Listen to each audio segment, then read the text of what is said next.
শিয়ালদার ফুটপাতে বসে আছেন আমার ধাইমা, দুটো হাত সামনে পেতে রাখা, ঠোঁট নড়ে উঠছে মাঝে মাঝে।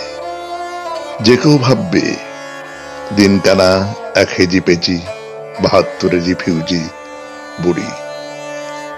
আতুর ঘরে আমার মুমূর্ষ মায়ের কোল থেকে উনি একদিন আমাকে বুকে তুলে নিয়েছিলেন।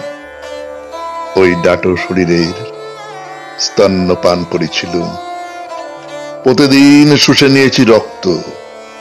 ধাইমার কুড়োর গন্ধ মাখা বুকে শুয়ে আমি চিলকান্না কেঁদেছি।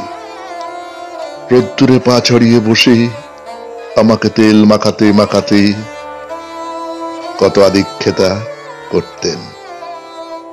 মামাসিদের কাছে পরে অনেকবার শুনেছি সেই গল্প। আমার ভেদবমির সময় অমাবস্যার মধ্যরাত্রে স্নান করে তুলে এনেছিলেন গন্ধবাদালির পাতা।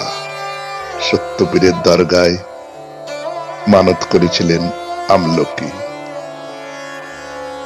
প্যান্টের পকেটে হাত দিয়ে আমি সিকির বদলে 10 নয়া খুঁজছিলাম। দিনকানা বুড়ি চাইছিল, 2 পয়সা দে বাবা, 2 পয়সা।